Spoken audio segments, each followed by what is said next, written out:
अभी मनु मूवी देखने वाले भाई सारे दर्शकों ने पवन मलिक मोकरा की हाथ जोड़कर राम राम और नमस्ते। भाई जैसा मैंने कैप्शन में टाइटल दे रखा है बिल्कुल वैसी ही चीज में वैसी ही बात आप लोगों को दिखाने वाला हूं। सीधे तौर पे मैं आपकी बात करवा देता हूं, 1% भी चीजों को घुमाऊंगा नहीं। भाई साहब की तरफ कैमरा किया जाए। भाई साहब राम राम, स्वागत है आपका। पहले तो बड़े भाई साहब को राम राम। जो दर्शक साथी हम दोनों को देख पा रहे सभी साथियों को रचिकारा की तरफ से हाथ जोड़कर राम राम। एक सीधी बात करूंगा मैं, आज का जो दिन है ना, ये आजकल का जो समय है खास तौर पे आपके लिए, जब से आपने ये चुनावी बिगुल बजाया है तो आपको हर समय यानी कि ग्राउंड में रहना चाहिए, आपने अपने हलके में रहना चाहिए, आपने अपनी विधानसभा में रहना चाहिए। जो कि सारे नेता जिनके पास एक सेकंड का भी समय नहीं है, दौड़े दौड़े घूमने लग रहे हैं, आप यहाँ बैठे हो। और मैं आज सुबह से देखने लग रहा हूँ कि जब मैंने पहली बार कॉल करी तब भी यहाँ थे, बार बार कॉल करे थे यहीं हो। बात कुछ हजम नहीं हुई भाई साहब। देखो मैं आपको बताता हूँ, एक एक दिन जरूरी है, एक एक सेकंड जरूरी है। सेकंड का टाइम अपने पास भी नहीं है मलिक साहब, लेकिन आज मजबूरी है। क्यों? आज चुनाव बाद में सबसे पहले हमारे हिंदुस्तान की शान अपनी बहन विनेश फोगाट आज ओलंपिक में उसकी कुश्ती है, 2 मुकाबले वह जीत चुकी है। अपना भाई नीरज चोपड़ा आज उसका गेम था, फाइनल में हमारा भाई पहुंच गया। अपना जो राष्ट्रीय खेल हॉकी आज उनका सेमीफाइनल मैच है। मैं ये बता देता हूं, देश से बड़ी कोई चीज नहीं। और तड़किया का यो फोना डे दे रहा है, न्यू चलन लग रहा है, लाइव चल रहा है, यो लाइव है। ठीक है। अब भी आप वो जो पहली जो बाउट हुई थी विनेश की जापान वाली बहन के साथ, वो मैच आप दोबारा से देखने लग रहे हो? बात करते रोंगटे खड़े हो जाए विनेश का नाम लेते, क्योंकि वो संघर्ष वे चीजें दिल्ली जंतर मंतर पर जब उन बेटियों को दबाया जा रहा था, कुचलाया जा रहा था, उसके आप गवाह हो, आपने अपनी आंखों से देखा। मैं भी गवाह हूं, मैं भी वहीं था। मैं ये कहता हूं, जो देश की बेटियां उनके साथ जो हालात किए गए, चलो नेता मंत्रियों ने जो करना था, सरकार ने जो करना था। मुझे तो हंसी उन आदमियों पे आती है जो मूर्खता में एक पार्टी का प्रचार करने के चक्कर में देश की शान को बदनाम करने में लग गए, पानी मारने वाले, इनको गाली गलौच देने लग गए, इनके परिवारों को गाली गलौच देने लग गए। इस छोरी के लिए आज यो बड़ा दिन हो या ना हो, हिंदुस्तान के लिए बहुत बड़ा सबक और बहुत बड़ा दिन है। इसलिए स्पेशल आज मतलब सारे सिस्टम ने, चुनाव ने उन रोक का छुट्टी। मलिक साहब, चुनाव एक बहुत दूर की चीज है, बहुत बाद की चीज है। सब तो पहली चीज है यार इज्जत, या इज्जत दाव पला करी थी और या सेमीफाइनल में पहुंच गई। न्यू उम्मीद करा चोरी का गोल डालना चाहिए आज। उनके मुंह पे या ताला लावे जो न्यू कहने लग रहे थे कि ये तो विपक्ष की चाल है और ये ट्रेला तो बच्चन के हमारे ड्रामे कर रहे हैं, इनकी लड़ने की हिम्मत ना रही, ये बूढ़े हो गए। उन सब के मुंह पर करारा जवाब यो उनके मुंह पर तमाचा इसलिए है, या बेटी 53 किलो में लड़ा रही विनेश, 53 किलो वजन घटा के लाया करती। 53 किलो में भी मतलब वजन कम करके लड़ना पड़ा करता, और 53 के वजन में हमारे इंडिया का पहले ही वर्ल्ड का क्वालिफाई हो चुका था जी।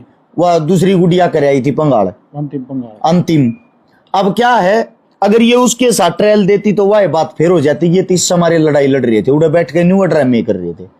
इसने अपने स्वाभिमान को ये साथ समझौता ना करते हुए या छोरी 53 में कभी 50 लाई और 50 किलो में बाहर लड़न गई और 50 किलो में भारत के लिए ओलंपिक का कोटा लेकर आई। और पहला मैच जो था, और ये मैं आपको बताता हूं, या ओलंपिक का जब कोटा लेकर आई, ओलंपिक का कोटा लेकर जिस वक्त ट्रायल दे रही थी, तैयारी कर रही थी, 6 महीना दया ऑपरेशन में लौटी थी। ऑपरेशन करा कर घुटने का जब दोबारा तो मैदान में आई है या छोरी, क्योंकि कॉमनवेल्थ में इसने अपने आप को पीछे कर लिया था कि चोट लग रही थी।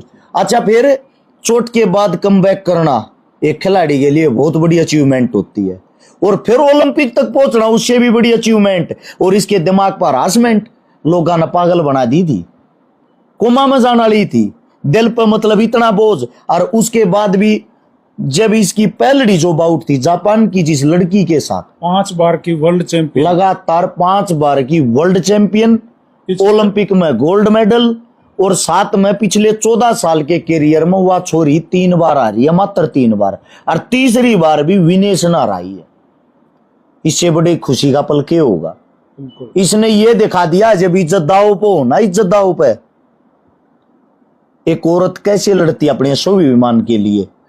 इसने आज उन सबको जवाब दिया है अपनी मेहनत से उनकी बोलती बंद करी है उन सब की। इससे बड़ा दिन हमारे लिए नहीं हो सकता, इससे बड़ा चुनाव नहीं हो सकता। चलो मैं यही इस बात को आज हम इस बहन के लिए, भाई नीरज चोपड़ा के लिए, और जो हमारे राष्ट्रीय गेम भाई हॉकी के जितने खिलाड़ी हैं, आज का दिन उनके नाम है। और हमने कहा भाई सर ऊंचा कर दियो।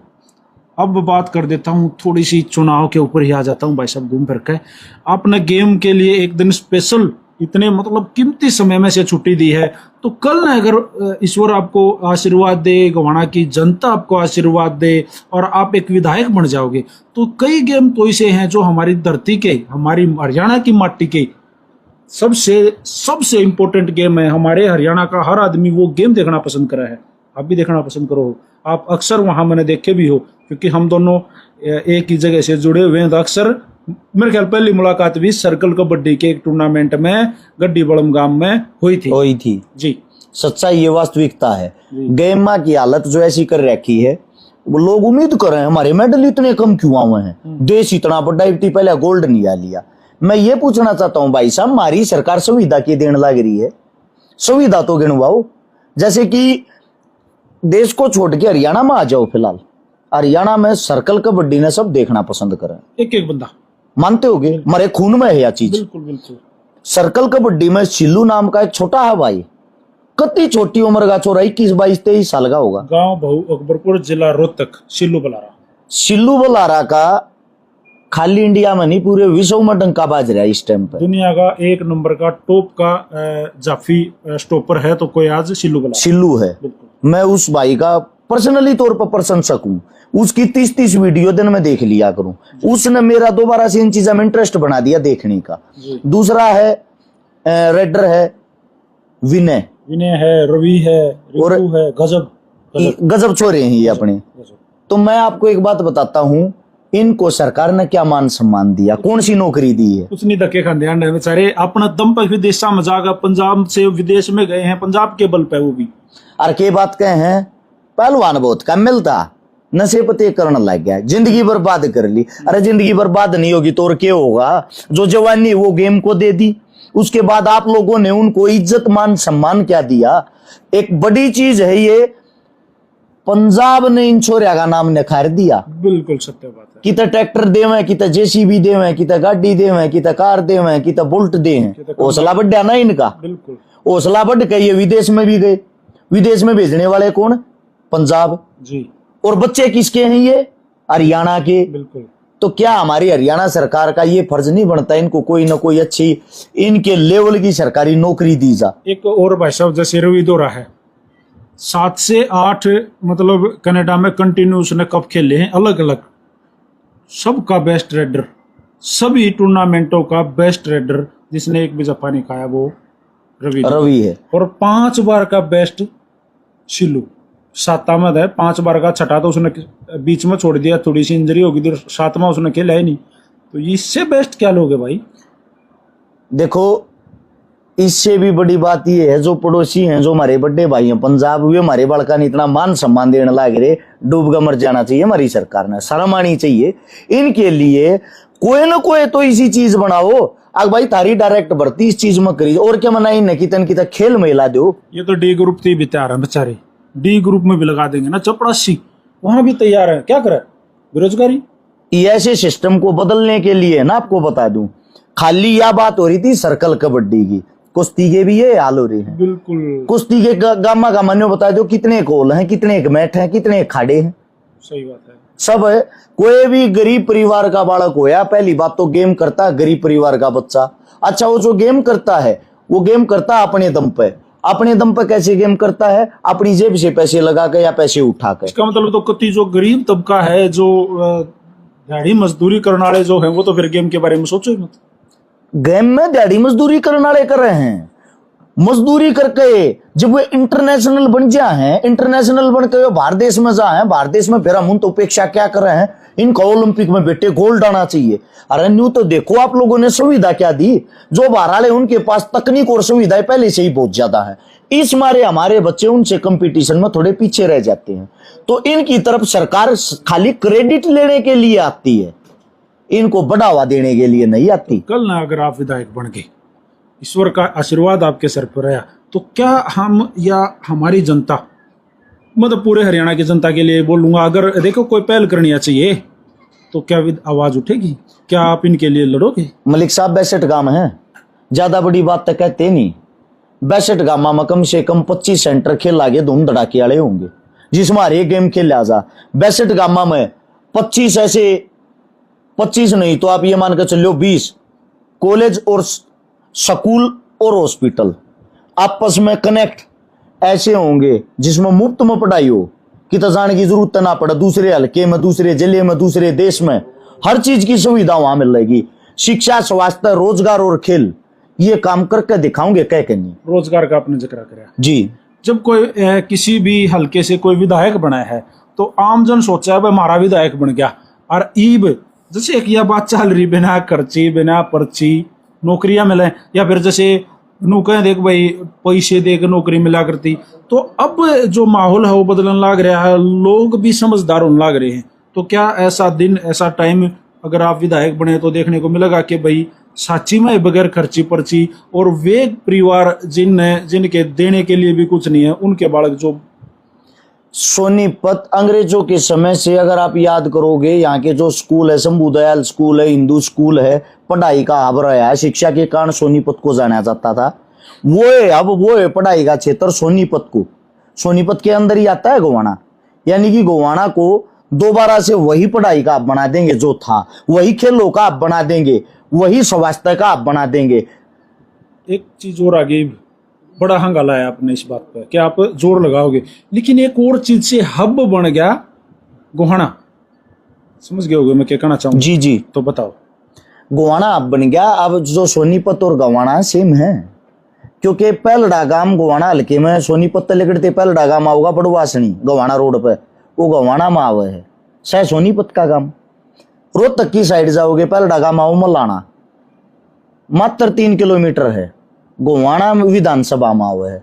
तो जो सोनीपत के सारे गांव है वे गोवाना में ही आवे हैं। जी, लेकिन क्राइम ने जो इस गोवाना में जो जगह बनाई ना, पिछले मैं 6 महीने से ही कहूंगा, 6 महीने छोड़ो आप, पिछले 2 से 2.5 महीने के अखबार या न्यूज उठा के देख लो तो उनमें गोवाना बड़ा चर्चाओं में रहा है। इलेक्शन सर पे भाई, फाइनल रिजल्ट अगर होना है तो 2-3 महीने के अंदर अंदर हो जाओगा कि अगर आप विधायक बन जाओ, तो क्या ये तो बड़ी सबसे जरूरी, सबसे इम्पोर्टेंट, अगर आप रोजगार दोगे, आप शिक्षा दोगे, आप गेम के लिए काम करोगे, लेकिन सबसे पहले जो काम करना पड़ेगा वो ये कंडीशन है। बड़े भाई साहब मैं आपको बता देता हूँ, जहाँ शिक्षा नहीं होगी, जहाँ बेरोजगारी होगी, जहाँ भूखमरी होगी, वहाँ क्राइम 100% बढ़ेगा। लेकिन ऑलरेडी जो क्राइम चल रहा है उसको रोकने के लिए तो कदम उठाने पड़ेंगे भाई। देखो, उसको रोकने के लिए कदम 100% उठाने पड़ेंगे, ये कहने की बात ही नहीं है। ये तो फर्स्ट स्टेप होता है। जब तक जनता अपने आप को सेफ महसूस नहीं करेगी, फिर राजा का क्या फायदा। चलो, एक कत्ती मेरा लास्ट और अंतिम क्वेश्चन है, और बड़ा खास क्वेश्चन है। लगातार जो हमारे गोहाना विधानसभा क्षेत्र से विधायक बनने लग रहे हैं जगबीर मलिक जी, उनका एक बड़ा ही खतरनाक बयान आया है कि भाई सीट अपनी है, कोई आओ कोई जाओ, जब तक इस शरीर में प्राण है आप आए। हाँ, कुर्सी नहीं लगी, कुर्सी पे जाऊंगा आखिरी उस्ती जी। तो फिर आप क्यों सपने ले रहे हो भाई साहब, इतना बड़ा तो उसने बयान दे दिया।